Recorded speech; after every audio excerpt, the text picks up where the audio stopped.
समय की कसौटी।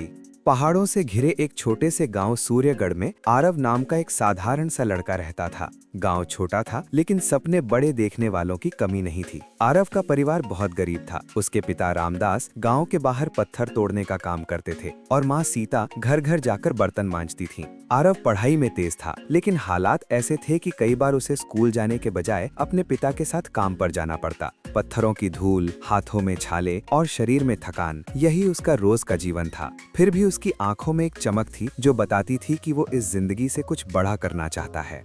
सपनों की शुरुआत। गांव के सरकारी स्कूल में मास्टर जी शर्मा पढ़ाते थे। वे आरव की मेहनत और लगन से बहुत प्रभावित थे। एक दिन उन्होंने आरव से कहा, बेटा, हालात इंसान को रोक सकते हैं लेकिन अगर इरादा मजबूत हो तो मंजिल दूर नहीं रहती। मास्टर जी ने आरव को अपनी पुरानी किताबें दी। वही किताबें आरव के सपनों की पहली सीढ़ी बन गई। वो दिन में काम करता और रात को दिए की रोशनी में पढ़ाई करता। कई बार नींद उसकी आंखों से जीत जाती लेकिन सपनों की आग उसे फिर जगा देती। संघर्ष का दौर। एक साल सूखा पड़ गया, काम बंद हो गया, घर में खाने के लाले पड़ गए, पिता बीमार हो गए। आरव के सामने सबसे बड़ा सवाल खड़ा था, पढ़ाई या परिवार।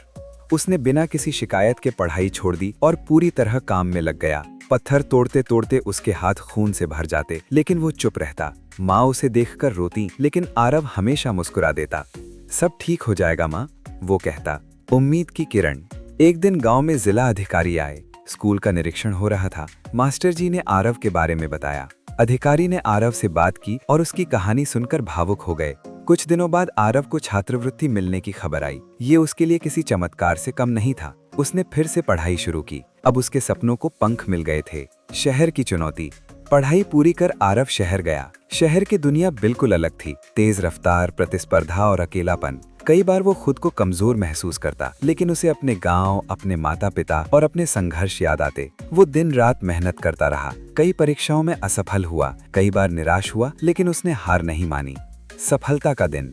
आखिर वो दिन आया जब आरव का चयन एक बड़ी सरकारी सेवा में हो गया। गांव में खुशी की लहर दौड़ गई। माँ की आंखों में आंसू थे, खुशी के।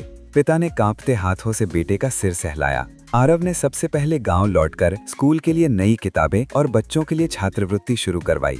समय की कसौटी।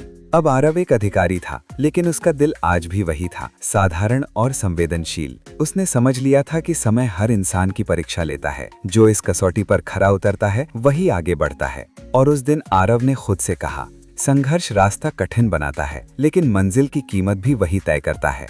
और सूर्यगढ़ के आसमान में उस दिन उम्मीद पहले से कहीं ज्यादा चमक रही थी।